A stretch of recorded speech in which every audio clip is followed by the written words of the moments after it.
এখন আমরা আবার বক্তৃতা পর্বে ফেরত আসছি। এবারকার বক্তৃতা মোহতারাম মাওলানা ফিরোজ আলম সাহেবের। তিনি আমাদের মাঝে উপস্থিত হয়েছেন এবং হুজুর আমাদেরকে অনুমতি দিয়েছেন তাকে ব্যবহার করার।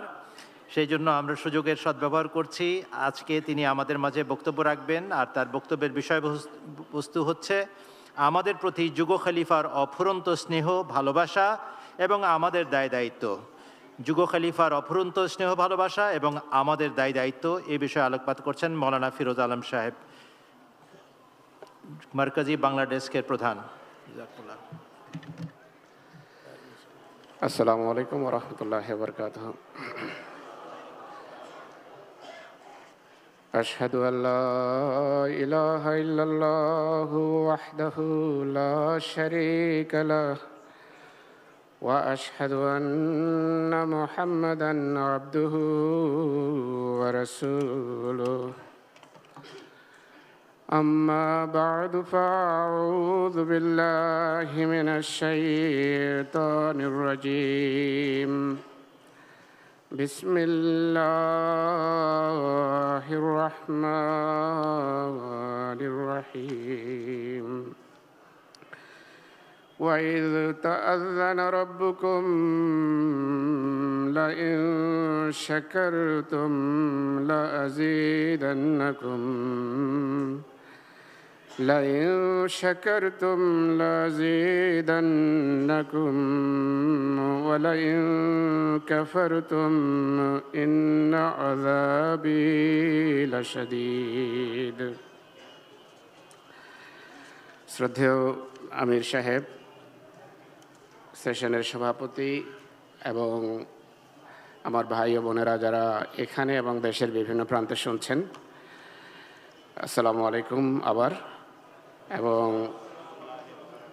প্রথমে আল্লাহ তাআলার দরবারে কৃতজ্ঞতা প্রকাশ করছি।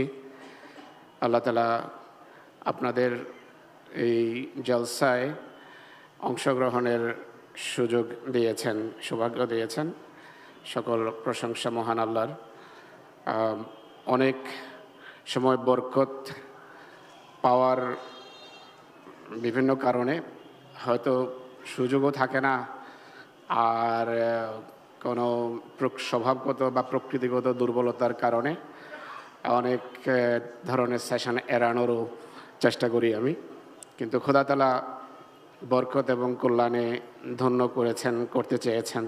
তাই আপনাদের এই যে বরকতময় অনুষ্ঠান, সেই অনুষ্ঠান থেকে আমিও বরকত পাচ্ছি। তাই আমি আল্লাহ তাআলার দরবারে কৃতজ্ঞতা প্রকাশ করছি।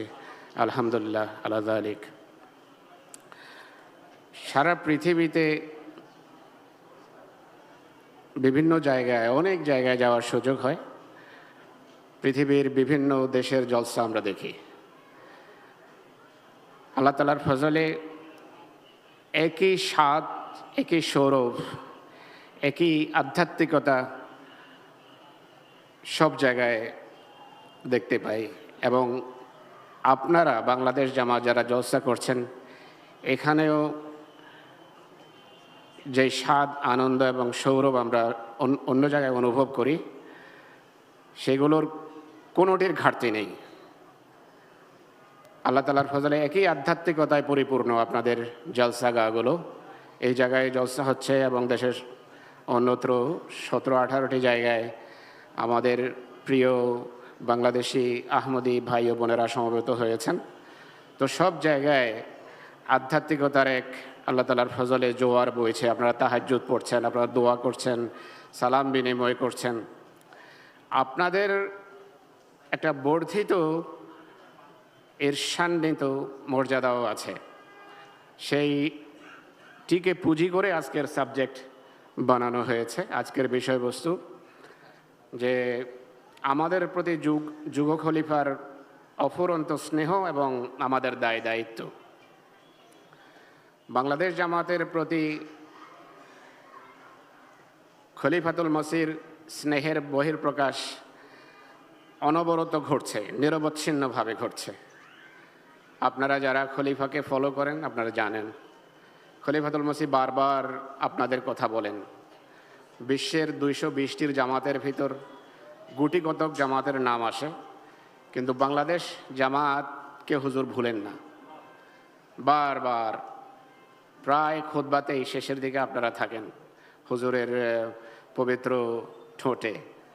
এটি আপনাদেরকে একটা ঈর্ষণীয় পদমর্যাদা দেয় আল্লাহ তাআলার ফজলে, আর এটিকে সম্মান করা হলো আমাদের দায়িত্ব। এই প্রেক্ষাপটেই বিষয় বস্তুটা বেছে নেওয়া হয়েছে।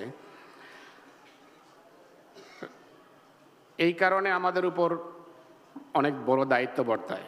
কিন্তু এই যে সম্মান আমরা লাভ করেছি, এই যে সম্মান আপনারা পেয়েছেন, খলিফাতুল মসির পবিত্র হৃদয়ে আপনারা এই যে আসন করে নিয়েছেন, আসন গেড়েছেন, এর পেছনে যেখানে আপনাদের খেলাফতের জন্য ভালোবাসা আছে, যেখানে আপনাদের আন্তরিকতা খলিফাতুল মসির জন্য, মসিহ মওদের জন্য, মসিহ মওদের জামাতের জন্য,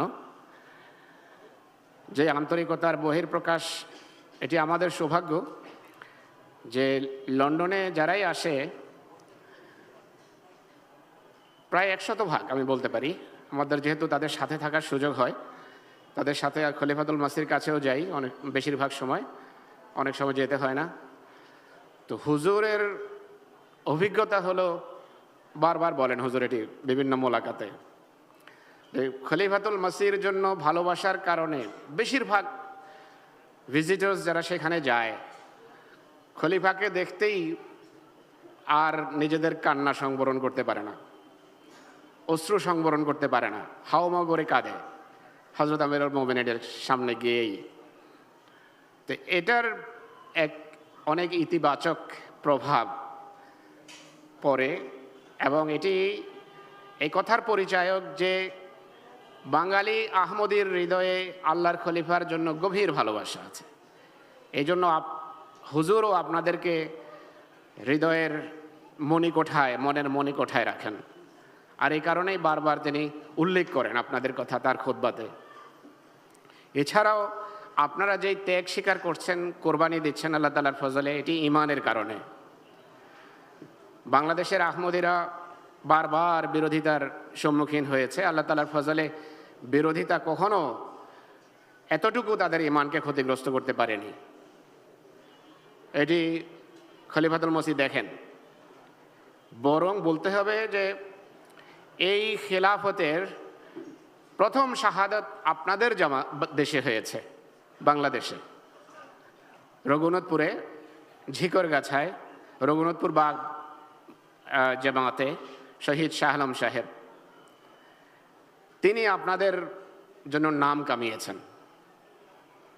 তিনি আপনাদের জন্য একটা আসন সৃষ্টি করেছেন খলিফাতুল মসির হৃদয়ে। এরপর অতি সম্প্রতি শাহাদতের ঘটনা ঘটেছে। শহীদ জাহেদ হাসান, তার আব্বার সাথে গতকাল আমার দেখা হয়েছে। শহীদ শাহরিয়ার রুকন, শহীদ এর পূর্বে শহীদ ওসমান গনি, শহীদ আব্দুর রহিম, তারা আপনাদের জন্য এই ঈর্ষণীয় মর্যাদা উপার্জন করেছেন।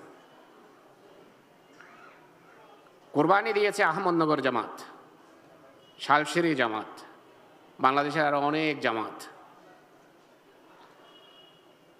সেই কোরবানের সময়, সেই মুখালেফতের সময় অবিচল থাকা এবং বিরোধিতার চোখে চোখ রেখে শত্রুর মোকাবেলা করা, ভয় না পাওয়া, জীবন বাজি রাখা সত্যের জন্য, বাঙালিদের এই বৈশিষ্ট্য বাঙালিদেরকে খলিফাতুল মসির হৃদয়ে একটা বিশেষ আসন দিয়েছে। এই জন্য হুজুর আপনাদের কথা বারবার বলেন। আর বাঙালির ভিতরে অসাধারণ এই বৈশিষ্ট্য খোদা তাআলার ফজলে রয়েছে। অনেকেই, কেউ কেউ আছে, অনেক বলা ঠিক না, দু একজন সারা দেশে খুবই নেতিবাচক কথা বলে যে বাংলাদেশ জামাতে এই হয়ে গেছে, সেই ঘটে গেছে। পজিটিভ সমালোচনা ভালো। যখন দেখেন যে সত্যি কোনো জায়গায় ক্ষতি হচ্ছে, স্থানীয়ভাবে দৃষ্টি আকর্ষণ করেন। ঠিক না হলে সাহসের সাথে, বীরত্বের সাথে খলিফাতুল মসিকে অবশ্যই লেখেন যে হুজুর এখানে জামাতের এই ক্ষতি হচ্ছে, আমি মনোযোগ আকর্ষণ করেছি, যেহেতু চেঞ্জ আসছে না তাই আপনাকে আমি লিখছি এবং সেটার কপি দেন যার সম্পর্কে লেখা হচ্ছে তাকে। তো অনেকে এমনভাবে চিঠি লেখে যেন সর্বনাশ হয়ে গেছে, এখানে বাঙালি আহমদীদের ভিতর কোনো নেকি নেই, কোনো পুণ্য নেই, কোনো উন্নতি নেই। এইগুলো ভালো পজিটিভ সমালোচনা না। রাসূলুল্লাহ সাল্লাল্লাহু আলাইহি ওয়াসাল্লাম বলেছেন, মান ক্বালা হালাকাল কওমু ফাহুয়া হালিক, শব্দ এদিক সেদিক হবে, যে ব্যক্তি বলে যে জাতি ধ্বংস হয়ে গেছে, আসলে সে নিজে জাতিকে ধ্বংস করে। তো এটি তো কথা প্রসঙ্গে একটা কথা আসলো, আমি যা বলতে চাচ্ছি তা হলো আল্লাহ তাআলার ফজলে সারা বিশ্বের কোরবানিকারী ত্যাগী আহমদীদের সব বৈশিষ্ট্য আপনাদের ভিতর আছে, বরং বর্ধিত গুণাবলী আল্লাহ তাআলার ফজলে আপনাদের মাঝে আছে। এই জন্যই হযরত আমিরুল মুমিনিন আপনাদের কথা বলেন এবং সারা বিশ্বের জামাতকে লাগিয়ে রেখেছেন আপনাদের জন্য দোয়ায়, যে তাদের জন্য দোয়া করো। সেখানে বিরোধিতা আছে, বাংলাদেশ জামাতের জন্য দোয়া করো, বারবার বলেই যাচ্ছেন। তো আমরা আল্লাহ খলিফার কাছেও এই জন্য কৃতজ্ঞ। আরও অনেক এমন উপলক্ষ আছে, ক্ষেত্র আছে যেখানে যেগুলো থেকে বোঝা যায় যে হুজুর বাংলাদেশ জামাতকে বিশেষ স্নেহের আসন দিয়ে রেখেছেন। বাংলাদেশ জামিয়ার যখন সিটিং হয়েছে হুজুরের সাথে, তো মোলাকাতের সময় আমি জিজ্ঞেস করেছি, তো হুজুর বলেছেন যে আমার তো ইউকে জামাত থেকেও ভালো, ইউকে জামিয়া থেকেও বাংলাদেশ জামিয়ার স্ট্যান্ডার্ড ভালো লেগেছে। এই কথা হুজুর বলেছেন। এটি জামিয়ার যারা এখন প্রশাসনে আছেন তাদের জন্য আবার একটা রিমাইন্ডার যে খলিফাতুল মসির প্রত্যাশায় যেন আমরা সত্যিকার অর্থে সেটিকে সত্য আমরা প্রমাণ করে দেখাই। বিভিন্ন সময় আপনাদের সাথে মোলাকাত হয়েছে। আর সবচেয়ে বড় বিষয় কি জানেন, সেটি হলো আল্লাহ তাআলা হযরত মসিহে মউদকে আপনাদের সম্পর্কে এলহাম করেছেন। এই কারণেও খলিফাতুল মসির হৃদয়ে আপনাদের জন্য একটা জায়গা আছে। মসিহে মউদকে আল্লাহ তাআলা জানিয়েছিলেন না যে বেঙ্গল সম্পর্কে যে রেভেলেশন, যে এলহাম হয়েছিল, যে पहले बंगाला के निस्बत जो फैसला हुआ था, जो हुक्म जारी किया गया था, अब उनकी दिलजोई की जाएगी। যে বঙ্গ সম্পর্কে পূর্বে যে নির্দেশ জারি হয়েছিল সেটি বাদ, এখন তাদের মনতুষ্টি করা হবে, এখন তাদের মনতুষ্টির ব্যবস্থা করা হবে। এই যে বাঙালিদের মনতুষ্টি, এই নীতিটা খলিফাতুল মসিহ সবসময় সামনে রাখেন। শাস্তি দেওয়ার সময়ও ওনার এটা সামনে থাকে যে বেশি কঠিন শাস্তি দেওয়া যাবে না। মসিহে মউদের এলহাম আছে। আমার মনে আছে আমাদের টিচাররা, বিশেষ করে মীর মাহমুদ আহমদ সাহেব, আমার প্রিন্সিপাল, হজরত আম্মাজানের ভাতিজা, হজরত আম্মাজানের ভাই হজরত মীর ইসহাক সাহেবের ছেলে, তিনি মসিহে মউদ আলাইহিস সালাতু ওয়াস সালামের স্ত্রীর ভাতিজা, আমাদের প্রিন্সিপাল। তো তিনি কোনো সময় জামিয়াতে আমাদের সাথে রাগ করতেন, আমাদেরকে রাগ করে বলতেন যে ইচ্ছে হচ্ছে এখন চামড়া তুলে ফেলি, শুধু বেঁচে গেছ মসিহে মউদের এলহামের কারণে, যে বাঙালিদের মনোতুষ্টি করতে হবে। তো সেখানে অহরহ এই বাক্য আমাদেরকে শুনতে হয়। অনেকেই বলে যে বাঙালি হোনা ইসলিয়ে मैं कुछ नहीं कह सकता। তো এটি খলিফাতুল মসির ব্যবহার আচরণে, তার কথাবার্তায় সবসময় এটি ফুটে ওঠে।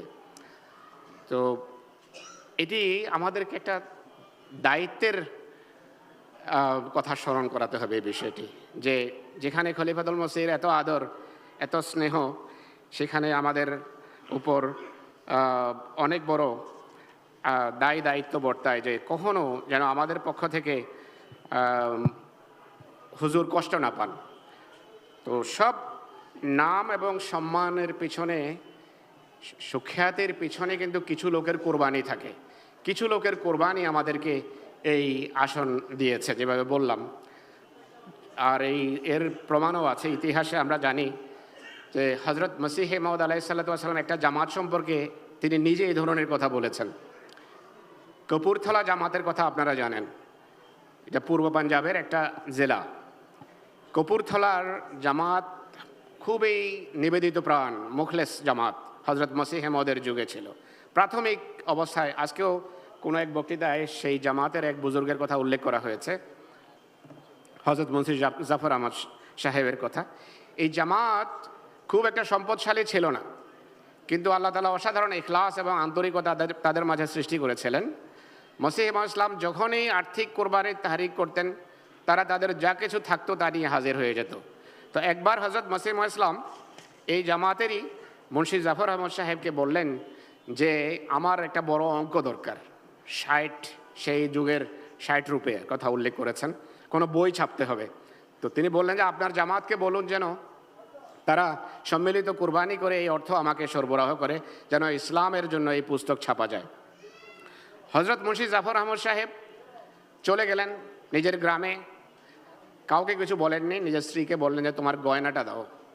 অলংকার তার বিক্রি করে হজরত মসিহ মদের হাতে এসে সেই টাকা রেখে দেন। মসিহ ইসলামের কাজ হয়ে যায়। হুজুর ভেবেছেন পুরো জামাতের পক্ষ থেকে সম্মিলিত কুরবানি ছিল এটি ভেবে হুজুর পরবর্তীতে কোনো সময় ওই জামাতেরই আরেক সদস্য মুন্সি আরুড়া খান সাহেব তাকে বললেন যে আপনার জামাত অনেক বড় কুরবানি করেছে, এই সময় আমার টাকার খুব দরকার ছিল, অনেক ধন্যবাদ, জাযাকুমুল্লাহ, আল্লাহ তাআলা আপনাদেরকে পুরস্কৃত করুন। তো এই জামাতের এই প্রশংসা করার পর তিনি বুঝতে পারেননি যে হযরত মুহাম্মদ ইসলাম কী বলছেন। পরে তার সামনে স্পষ্ট হয়ে গেছে যে হুজুর এইভাবে বলেছিলেন, আর মুন্সি জাফর আহমদ সাহেব একা আমাদের কাউকে না জানিয়ে পুরো সওয়াবটা নিয়ে গেছে, পুরো টাকা মুহাম্মদ ইসলামের হাতে তুলে দিয়েছেন তিনি। কেন সব জামাতকে জড়ানো হলো না এই দুঃখে দীর্ঘকাল তিনি মুন্সি জাফর আহমদ সাহেবের সাথে কথা বলেননি, মুন্সি আরুড়া খান সাহেব। তো এই জামাতের এই ইখলাস এবং আন্তরিকতা তাদের জন্য কি কুড়িয়েছিল? হজরত মসিহ মউদ আলাইহিস সালামের এক ঐতিহাসিক বাক্য, তিনি বলেছেন যেভাবে এই পৃথিবীতে তোমরা আমার সাথে আছো হে কপুরথলার জামাত, সেভাবে পরকালেও তোমরা আমার সাথে থাকবে। তো সম্মানের আসন অর্জনের জন্য কুরবানি দিতে হয়, ত্যাগ স্বীকার করতে হয়। ইতিহাসে আমরা জানি আনসারদের সম্পর্কে, মদিনার আনসারদের সম্পর্কে রাসূলুল্লাহ সাল্লাল্লাহু আলাইহি সাল্লামের বিভিন্ন উক্তি আছে। কি করেছিলেন তারা? অসাধারণ ত্যাগ এবং কোরবানি এর সূচনা হয়েছে আকাবার বয়াত থেকে। এরপর মদিনাতে হুজুরের আশা, নিজেদের ঘরে জায়গা দেয়া, ঘর ছেড়ে দেয়া, জায়গা ছেড়ে দেয়া মসজিদ বানানোর জন্য, এবং ছাড়তে ছাড়তে নিজেদের পুরো সম্পদ মুহাজিরদের সাথে বন্টন করে নেয়া, এমনকি স্ত্রীদেরকে তালাক দেওয়ার প্রস্তাব দেয়া যে আমরা আমাদের একাধিক স্ত্রী থাকলে তাদের তালাক দেব এবং যেন আমাদের মুহাজির ভাইরা তাদের বিয়ে করতে পারেন। তো সকল প্রকার ত্যাগ স্বীকার করেছেন তারা, আর এটি তাদেরকে এক অসাধারণ ঈর্ষণীয় মর্যাদার আসনে আসীন করেছে। সেই মর্যাদা কী ছিল? রাসূলুল্লাহ বলেছেন যে আল আনসার ও শেয়ারুন ওয়ান নাস ও দেসার, অর্থাৎ আনসার আমার কাছে এমন, এর পিছনে আরেকটা ঘটনাও আছে, কিন্তু সেই ঘটনা মেইন বিষয় না এই কথা বলার। এক ঘটনার ধারাবাহিকতা রাসূলুল্লাহ সাল্লাল্লাহু আলাইহি সাল্লামকে আনসারদের সম্পর্কে এই ধরনের কথা বলতে অনুপ্রাণিত করেছে যে আনসার হলো আমার জন্য শেয়ার। শেয়ার মানে মানুষের সার বলা হয় চুলকে, লোম, একেবারে শরীরের সাথে যেটা লেগে থাকে। তো আনসার আমার জীবন, আমার অস্তিত্ব, আমার প্রাণ, আমার দেহের সাথে একেবারে একাকার হয়ে আছে, মিশে আছে। আর অন্য লোকদের সাথে তাদেরকে তুলনা করলে অন্যরা আমার শরীরের, আনসার আমার ভেতরকার ড্রেস লেবাসের মতো, আর অন্য মানুষ আমার বাইরের পোশাকের মতো। তো যে সম্মান যা অর্জন করতে হয় এর সাথে কোরবানির সম্পর্ক থাকে। তো এইখানেও বাংলাদেশ জামাত আপনারা ইতিহাসের অদ্ভুত সময় অতিবাহিত করছেন। এখানে রাজনৈতিক ল্যান্ডস্কেপ, পলিটিক্যাল ল্যান্ডস্কেপ, রাজনৈতিক পট, এগুলো পরিবর্তিত হচ্ছে, প্রতিদিন পরিবর্তিত হচ্ছে। তো আরও কোরবানি দিতে হতে পারে, ত্যাগ স্বীকার করতে হতে পারে বিশ্বাসের জন্য, ঈমানের জন্য। আর মোমেনদেরকে আল্লাহ তাআলা পরীক্ষা করেন, আল্লাহ তার বন্ধুদের বন্ধুত্ব কেমন সেটা পরীক্ষা করেন, কোরআন শরীফে তিনি বলেছেন। আর সেই পরীক্ষা হলো ওয়ালানাবলুয়ান্নাকুম বিশাইইম মিনাল খাউফি ওয়াল জুই ওয়া নাকসিম মিনাল আমওয়ালি ওয়াল আনফুসি ওয়াস সামারাত। যে আমি তোমাদেরকে বেশাই মিনাল আমওয়ালে আলানাবলুয়ান্নাকুম বেশাই মিনাল খাউফি ওয়াল জু, ভয় ভীতির মাধ্যমে পরীক্ষা হবে আপনাদের, ক্ষুধার মাধ্যমে পরীক্ষা হতে পারে, আর সম্পদ নষ্ট হওয়ার মাধ্যমে পরীক্ষা হতে পারে। তো খৌফ, জু, আমওয়াল, আনফুস, জীবন বা প্রাণহানিও হতে পারে। সত্যের জন্য জীবন দেয়া এটি চিরন্তন একটা রীতি। যেভাবে আজকে কিছু শহীদের কোরবানি আমাদেরকে জীবিত করে দিয়েছে, কিছু শহীদের কোরবানি আমাদের বিশেষ মর্যাদার আসনে বসিয়েছে। আল্লাহ তাআলা বলছেন যে আমি জীবনের পরীক্ষায়ও ফেলি ইমানদারদেরকে। তো তাই কোনো জায়গায় যদি প্রাণহানি হয় সত্যের খাতিরে, ইমানের খাতিরে, সেটি নিয়ে হা হুতাশের কোনো কারণ নেই। আল্লাহ তাআলা বলছেন ওয়াবাশশিরিস সাবিরিন, যারা ধৈর্য ধরে তাদেরকে শুভ সংবাদ দাও, পরীক্ষা আসতে পারে। এবং যারা বলে আমরা আল্লাহর, এটি যে ক্ষণস্থায়ী জীবন, এই জীবন তো শুধু অনন্ত জীবনের মাঝে একটা পর্দা। মোমেন রাসূলুল্লাহর সাহাবীরা সেই পর্দা উন্মোচিত হওয়ার বাসনা নিয়ে মাঠে যেতেন যুদ্ধের ক্ষেত্রে, যে এই পর্দা উন্মোচিত হোক, আমি আমার সর্বশক্তিমান এবং চিরস্থায়ী খোদার সাথে মিলিত হতে চাই। তো পরীক্ষা আসে, পরীক্ষা আসতে থাকবে। আর যারা মোমেন তারা আল্লাহ তাআলার ফজলে এতে ভয় পান না। হযরত মসিহ ইসলাম এগুলো উল্লেখ করেছেন যে পরীক্ষার সময় ভয় পেতে নাই, বরং রাসূল করিম সাল্লাল্লাহু আলাইহি সাল্লামের সাহাবীদের মতো এটা বলতে হয় যে হে আল্লাহর রসুল, আমরা যদি প্রয়োজন হয় তাহলে আমাদের সর্বস্ব দিয়ে আপনার জন্য, আপনার আনিত ধর্মের জন্য ত্যাগ স্বীকার করব, আমরা আপনার অগ্রেও লড়বো। হযরত মিকদাদ বিন আসওয়াদের ঘটনা এটি। রাসূল করিম সাল্লাল্লাহু আলাইহি ওয়াসাল্লাম যখন সাহাবীদেরকে যুদ্ধের ময়দানে যাওয়ার সিদ্ধান্তের সময় এই কথাটা হয়েছিল। তো বিস্তারিত কাহিনীতে যেতে গেলে সময় নেই। সাহাবী বলেছিলেন যে আমরা আপনার ডানেও লড়বো, বামেও লড়বো, অগ্রেও যুদ্ধ করব, পশ্চাতেও যুদ্ধ করব। হে আল্লাহর রাসূল সাল্লাল্লাহু আলাইহি ওয়াসাল্লাম, আমরা কোনো দুর্বলতা দেখাবো না। শত্রু কখনো আমাদের লাশ অতিক্রম করা ছাড়া আপনাকে স্পর্শ করতে পারবে না। তো এই ধরনের প্রত্যয়ের প্রয়োজন আছে।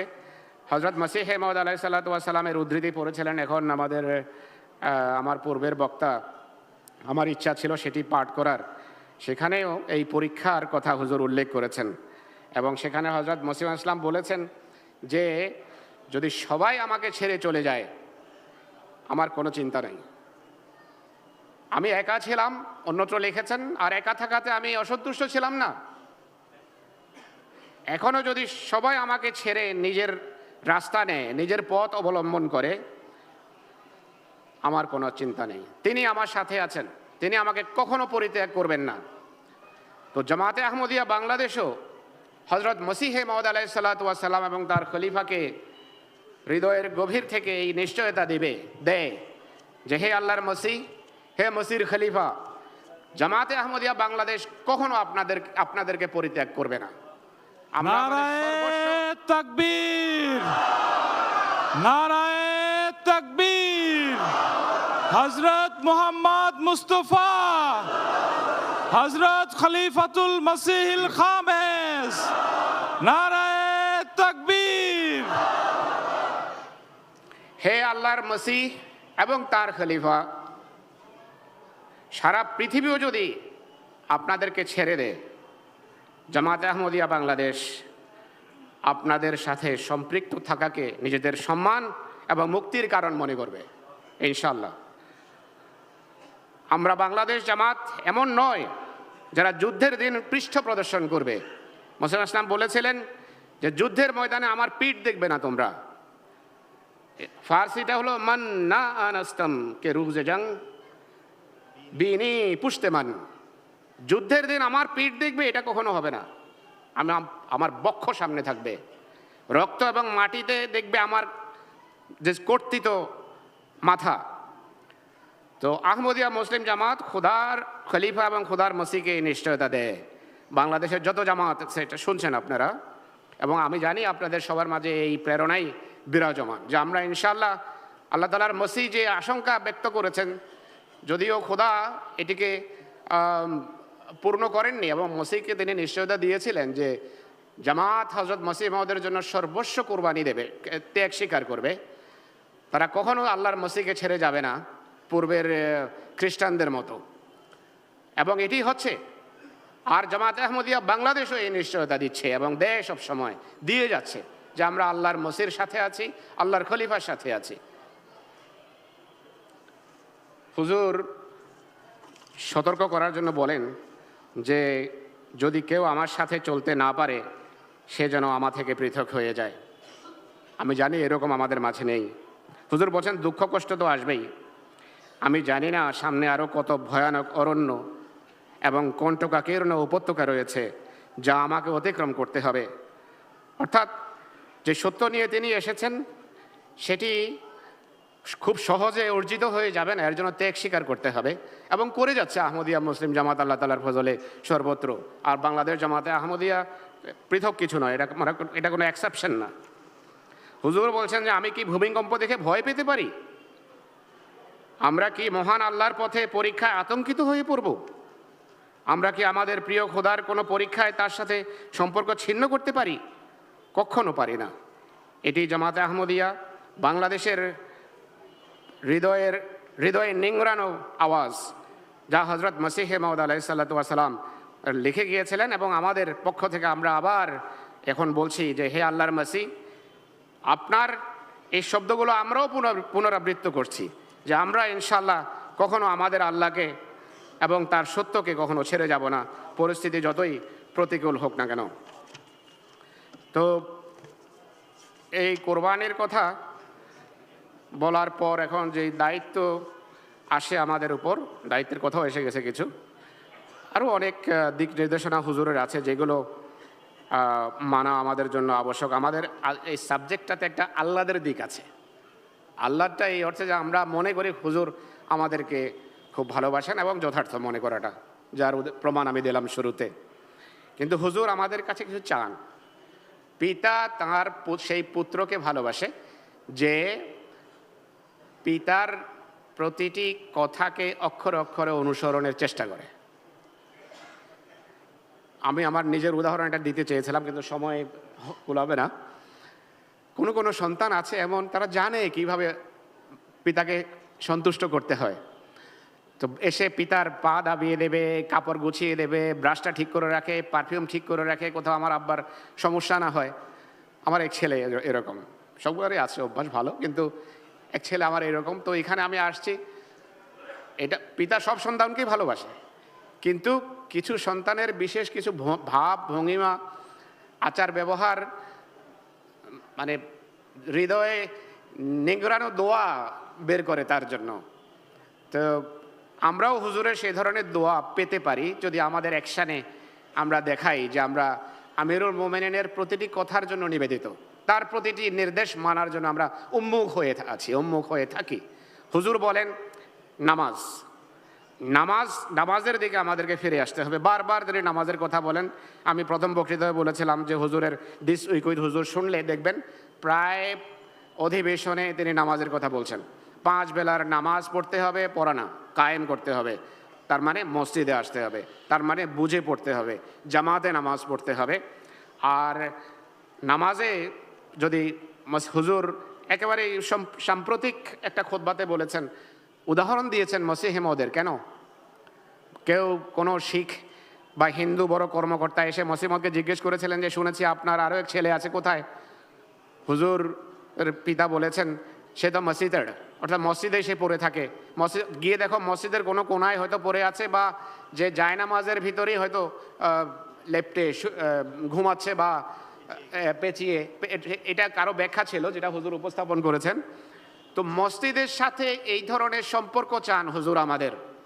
রাসূলুল্লাহ সাল্লাল্লাহু আলাইহি ওয়াসাল্লাম বলেছেন যে 7 ধরনের লোক আছে যাদেরকে কখনো আগুন স্পর্শ করবে না। 7 ধরনের লোকের কথা হুজুর বলেছেন। তার ভিতর একটা হলো, এক শ্রেণী এমন আছে কলবুহুম মুআল্লাকুম বিল মাসাজিদ, যে তাদের হৃদয় মসজিদের সাথে চিমটে থাকে, আটকে থাকে, সম্পৃক্ত থাকে। মুআল্লাক শব্দের অনুবাদ আমি মানে ঝুলন্ত যদি বলা হয়, তাদের হৃদয় মসজিদে ঝুলানো থাকে, শাব্দিক অনুবাদ এটি। তো মসজিদের সাথে এই ধরনের সম্পর্ক যারা অনুভব করেন তাদেরকে আগুন স্পর্শ করবে না। আবার বলছি বাক্যটা, মসজিদের সাথে যারা এই ধরনের সম্পর্ক আছে বলে অনুভব করেন, যে জোহর পরে আসলাম, এখন আসরের সময় হচ্ছে, আবার ছুটে যাই, আসর পরে আসলাম, মাগরেবের সময় হচ্ছে, ছুটে যাই, মাগরেব পরে আসলাম, এশার সময় হচ্ছে, যাই। আর এরকম হাজার হাজার লোক আছে আল্লাহ তাআলার ফজলে আমাদের জামাতে। তো যারা এই ধরনের মন মানসিকতা নিয়ে জীবনযাপন করেন, রাসূলুল্লাহ বলছেন তাদেরকে কখনো আগুন স্পর্শ করবে না। আরেক ধরনের লোকের কথা বলেছেন যে সেই যুবক যে নিজের যৌবন খোদা তাআলার স্মরণে কাটিয়ে দেয়, আগুন তাকে স্পর্শ করবে না। আবার বলি, সেই যুবক যে নিজের যৌবনকাল আল্লাহ তাআলার ইবাদতে কাটায়, তাকে আগুন স্পর্শ করবে না। এরকমভাবে আরও 5টা আছে যেগুলো এখন আমার সামনে নাইও আর বলার সময়ও নেই। তো এই বৈশিষ্ট্য আমাদের নিজেদের মাঝে সৃষ্টি করতে হবে, নামাজের সুরক্ষা করতে হবে, নামাজের হেফাজত করতে হবে। প্রথম বক্তৃতায় বলেছিলাম কোরআনের কথা। রমজান মাস খুব দ্রুত আসছে, কয়েকদিনের ভেতর। তো রমজানের কোরআনের সাথে একটা সম্পর্ক আছে। আল্লাহ তাআলা বলেছেন যে রমজান সম্পর্কেই কোরআন অবতীর্ণ হয়েছে, রমজান সম্পর্কেই উনজিলা ফিহিল কোরআন, রমজান সম্পর্কেই কোরআন নাজিল হয়েছে। তো রমজান মাসে আমরা কোরআন শরীফ বেশি বেশি পড়ব, অনুবাদ পড়ব, তেলাওয়াত তো করবই একবার পুরোটা, অনুবাদও পড়ব আর তাফসীরও পড়ব। তো কিভাবে করতে হয় তাও আমি আমার প্রথম বক্তৃতায় বলেছি আপনাদের সামনে। আর হযরত খলিফাতুল মসিহ আরও বলছেন যে তেলাওয়াত করা, এর অর্থের উপর গভীর চিন্তা ভাবনা করা, তাদাব্বুর যেটিকে বলা হয়, শুধু তোতা পাখির মতো পড়লে হবে না। 8ই জানুয়ারির খুতবায় এটি বলেছেন, 26শে আগস্টের খুতবায় বলেছেন যে আমাদের ঘরে ঘরে কোরআনের দরস হওয়া উচিত, পাঠচক্রের মতো কোরআন পাঠ করা উচিত ঘরে লোকদেরকে নিয়ে বসে। সময়ের কোরবানির কথা বলতে গিয়ে হুজুর বলেন যে আমরা ফেসবুকে, ইউটিউবে, এটা একেবারেই এখন মজ্জাগত অভ্যাসে পরিণত হয়েছে মানুষের। ফেসবুক, ইউটিউব, আরও অনেক টিউব আছে এরকম, সেখানে ঘন্টার পর ঘন্টা আমরা সময় নষ্ট করি। হুজুর বলেছেন যে দৈনিক 15-20 মিনিটও বের করা যায় না আমাদের কোরআন শরীফের জন্য। তো এই কথাটাই হৃদয়ে গেঁথে নিয়ে যান যে অন্য কাজ করি ঠিক আছে, 15-20 মিনিট ডেইলি আমি বের করব কোরআন শরীফের জন্য, এটা হুজুর আমাদের কাছে চাচ্ছেন। এরপর হুজুর বাংলাদেশ জামাতকে কালকেই আমি দেখেছি, সে আমাকে দেখিয়েছেন, তবলিগের ব্যাপারে আপনাদেরকে ডাক দিয়েছেন হুজুর যে তবলিগের দিকে ঝুঁকো, তবলিগে তোমরা সবাই নিয়োজিত হও। তো এই প্রসঙ্গে আপনাদের সাথে মিটিংও হয়েছে আমির সাহেবের, উনি আপনাদের সারা দেশের লোকেরা এখন শুনছেন, সারা দেশের প্রেসিডেন্ট আমিরেরা শুনছেন, সেক্রেটারি তবলিগেরা শুনছেন, লাজনা ইমাইল্লার তবলিগ বিভাগ শুনছে, খুদামুল আহমদিয়ার তবলিগ বিভাগ শুনছে, আনসারুল্লাহ তবলিগ বিভাগ শুনছে। খলিফাতুল মসির সার্কুলার এসেছে, তবলিগের বিষয়ে পরিকল্পনা করতে হবে, বাস্তবায়ন করতে হবে। তো এটি আমাদের জন্য খলিফাতুল মসির দোয়া, আমাদেরকে তার দোয়ায় ধন্য করবে যদি আমরা হুজুরের নির্দেশ অনুসারে পরিকল্পনা করি। বসে থাকার সময় নেই, আমির সাহেব সাথে সাথে বসে গেছেন, কিন্তু হুজুরের নির্দেশ আসতেই তিনি বসে গেছেন, সারা দেশকে নিয়ে আপনাদের সাথে ভার্চুয়ালি মিটিং করেছেন। এখন স্থানীয় আমির প্রেসিডেন্টদের দায়িত্ব, খুদামুল আহমদিয়া, আনসারুল্লাহ, লাজনা ইমাইল্লার দায়িত্ব যে খলিফার নির্দেশ এসেছে আমি কি পালন করছি, এটা চিন্তা করতে হবে সদরকে, সব 3 ডিপার্টমেন্টের সদরদেরকে এবং জামাতের প্রেসিডেন্টদেরকে। আর এটা কি আমার 5 মিনিট?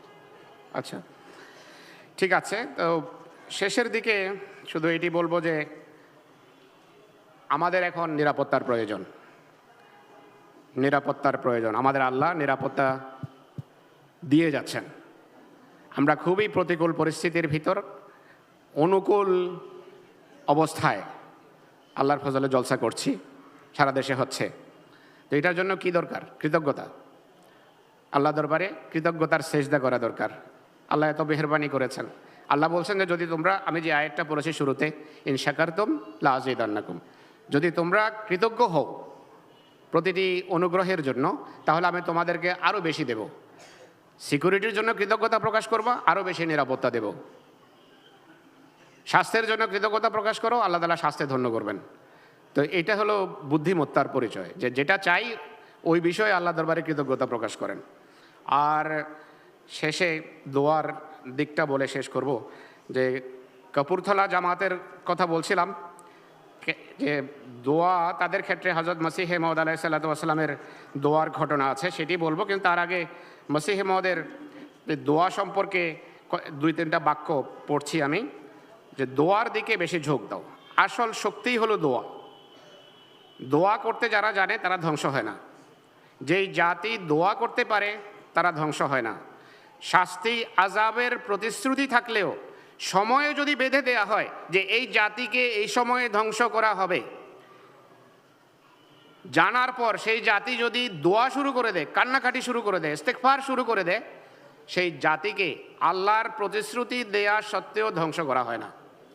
এই কারণেই আব্দুল্লাহ আথমের শাস্তি বিলম্বিত হয়েছে।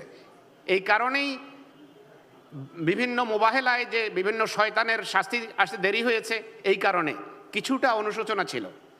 তো যখনই কোনো জাতি সেজদায় পড়ে যায়, কাঁদে, দোয়া করে, আল্লাহ তাআলার কাছে কাকুতি মিনতি করে, তাদেরকে ধ্বংস করা হয় না।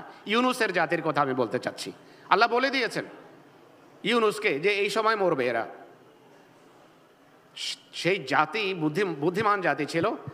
গরু ছাগল সব কিছুর খাওয়া দাওয়া বন্ধ করে দিয়েছে, অনুশোচনা শুরু করেছে, মুখ বেঁধে দিয়েছে যেন গরু খাবার খেতে না পারে, বাচ্চাদের দুধ দেওয়া বন্ধ করে দিয়েছে, কাঁদছে, কান্নার রোল।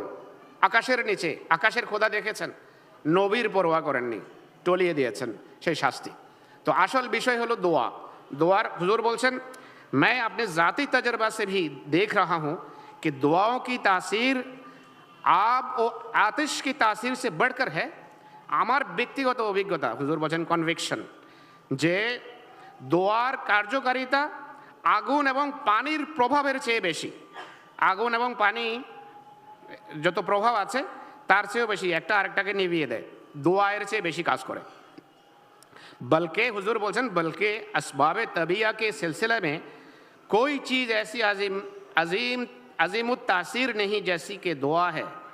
আসবাবে তবিয়া মানে ন্যাচারাল কজেস, প্রাকৃতিক যে সমস্ত নিয়ম কানুন, কজ অ্যান্ড এফেক্ট আছে, হুজুর বলছেন যে এখানে কোনো জিনিস ততটা প্রভাব রাখে না, তত মহান প্রভাব রাখে না যতটা দোয়ার প্রভাব রয়েছে।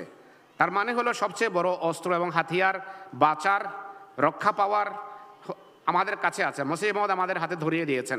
এখন শুধু সেজদায় যাওয়ার দেরি, সেজদায় যাওয়া আর আল্লাহ তাআলার দরবারে কান্নাকাটি করা। আবার বলছেন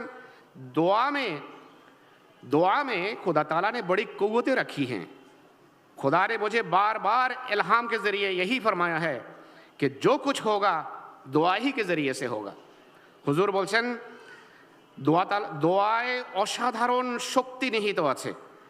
আল্লাহ তাআলা আমার প্রতি বারবার ইলহাম করে আমাকে বলেছেন যে যাই করতে চাও দোয়ার মাধ্যমে হবে, जो कुछ होगा দোয়া কে জরিয়ে সে হোগা। তো এখন দোয়ার প্রতি মনোযোগ দিতে হবে, দোয়ার মাধ্যমেই সব কিছু হবে।